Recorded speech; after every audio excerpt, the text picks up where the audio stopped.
helpful structure which existed, and it's good to see everything is up and about, and we hope that you go ahead. And one of the things you mentioned there was sustainability. Generally we talk about sustainability of water sources and schemes. Good to hear sustainability used somewhere else. As Nitya said, to speak about Ministry of RD, so I won't be speaking about our activities. I think you are quite aware of that. You're all people who have been working in the field for quite some time. But why I want to show what are the things that are in front of us right now. I would like to say a couple of things. Is that the Department of Drinking Water and Sanitation, which implements the NRDWP program and the Rural Sanitation Campaign, called the TSC. For the last couple of years, there have been plenty of upheavals within the department, both in the people working in it, as well as in the attitude. I think that those who have been involved with DDWS will be able to see. The Planning Commission also has recognized this, and this is all basically come about because water is an issue which I think the government of India has now realized, and the matter is being taken up very seriously at the highest level. The Planning Commission has been asked to make special groups on water, on groundwater, on drinking water, on environmental aspects, and there are plenty of inputs which are coming in. We are also having a working group for drinking water for the not for the first time, but we didn't have it for the earlier plan. We are having it this time. And this working group is bringing about, recommending a few, I think, remarkable suggestions, which you will be able to see when the report comes out from the Planning Commission. But what I want to bring in front of you is what are the subjects or what are the fields where DDWS will require help from experts like you and from experts who are available. Because these are kind of inputs which government sector alone won't be able to give possibly. First of all, I would like to say that we have got what is called the Integrated Management Information System, an IMIS which was started in 1/4/2009. And if you look at the data available on the IMS now, it's absolutely remarkable. And I think the India Water Portal had put up an article on the IMIS a couple of weeks back. There's plenty of information. There can be some information which aren't exactly accurate, but over a period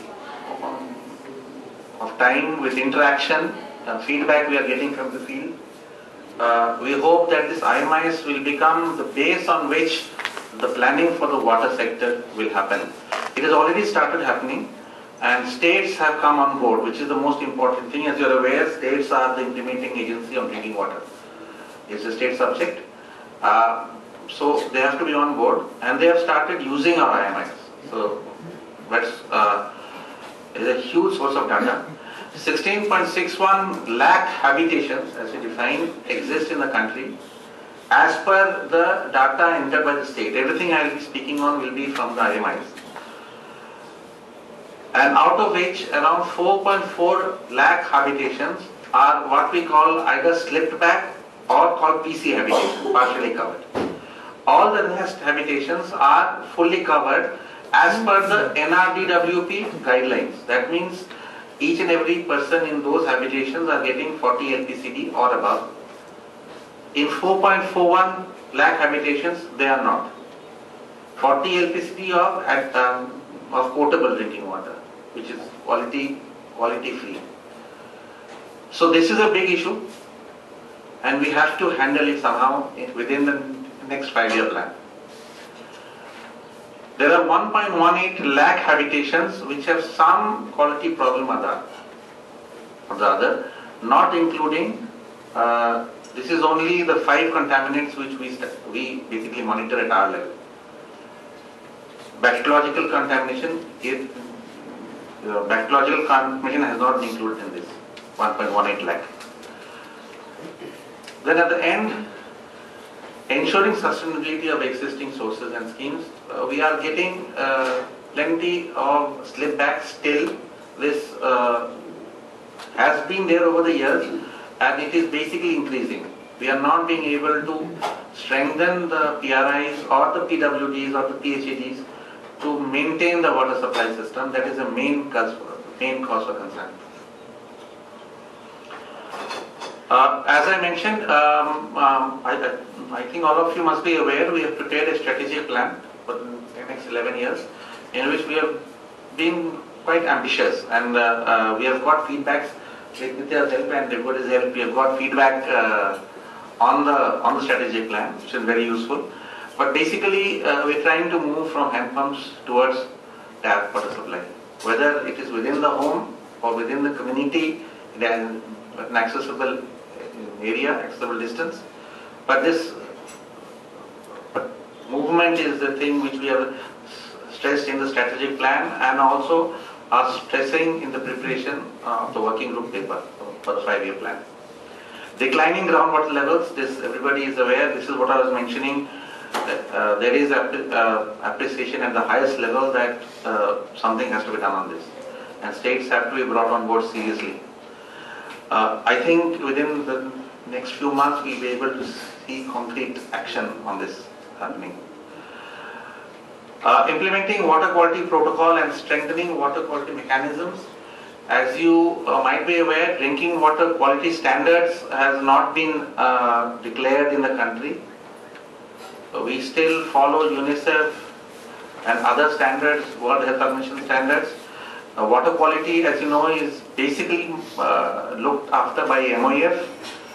But there is a move now that drinking water quality standards have to be declared, and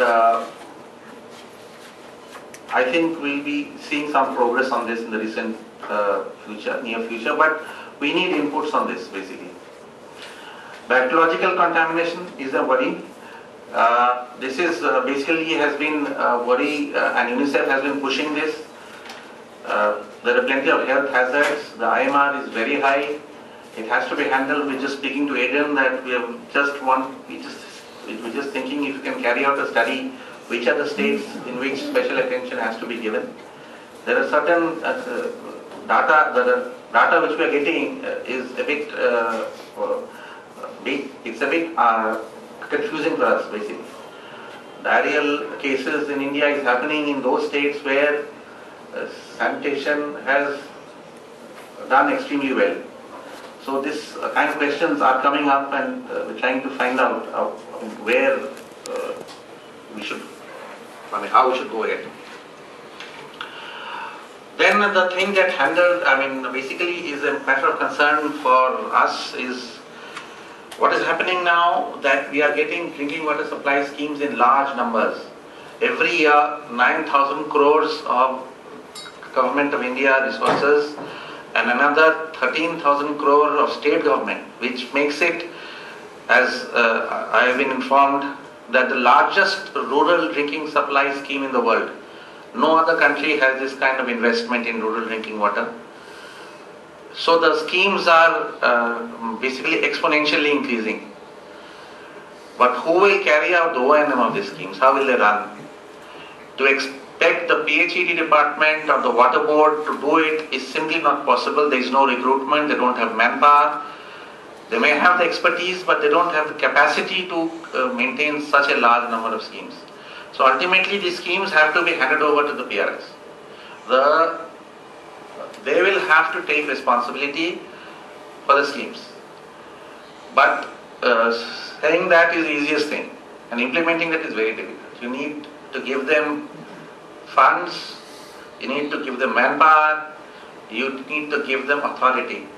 And those are issues which are hard to actually plan and implement. So how to hand over schemes and to make it run successfully. Capacity building of PRIs is a connected field. They have to be empowered to be able to run their schemes. As many of you might be aware, the Planning Commission this time has, in the plan process, has involved NGOs and CSOs in a large way, especially in the drinking water sector. and sanitation sector. And the 5-year plan approach paper which we are making is also going to have a special chapter on how the government can utilize the expertise available with CSOs and how their expenses can be done. So this is being added, but I think over the next couple of months or years, we need more and more advice and suggestions on how this can be really institutionalized and how the DDWS can get access to information and expertise available. One of the other issues that is there is high power charges. As you're aware, power charges for agriculture is in India is almost not there. Motor pumps to extract groundwater run on free power or effectively free power, while in most places water supply power systems are being charged at the most expensive slab rates. We have been trying over the past couple of years to ask state governments, to ask the electricity regulatory commissions to provide concessional power, but we have not received success in any state. As far as I know, if there is any other information. Some states are supporting the power charges by paying money from the exchequer, like Gujarat is doing and some other states. Maharashtra has now proposed. But this has to be moved forward with. There has to be some planning on this. Because in the O&M expenses, it is the power charges which are the most troublesome. As I said, pipe water supply is something that now Government of India has decided to push in a big way. Because otherwise this hand pump is really unsustainable. So there are 8 states with low pipe water supply.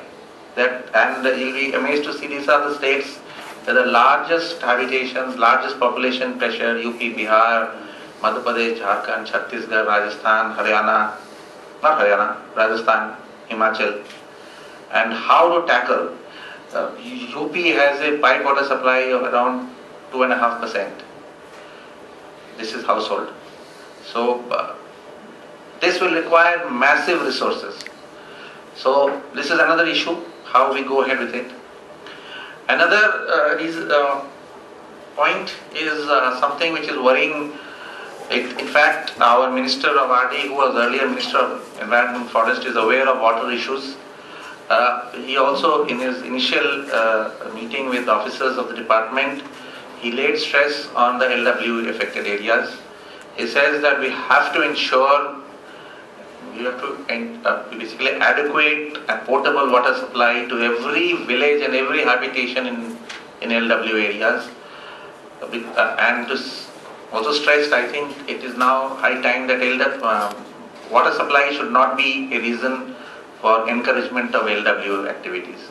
So this is something which, but how? Because most of these areas are remote, they are in forested areas with low power supply, very hard to access. And how do we do it? I mean, do we just go and put hand pumps there, or can we use alternative energy, or what can be done? Basically, we need inputs on LW areas and how to bring about water. Many of these areas have water quality problems also. I was in Bihar a couple of weeks back, and all the naxalite affected areas have high fluoride problem. They were saying that something has to be done. So those are issues that we need basically inputs on that. And SC/ST, minority concentrated districts. These are generally areas where the performance is not as good as in other districts or other areas. So concentration on how to handhold these communities, handhold these places to bring in an effective water supply. Thank you.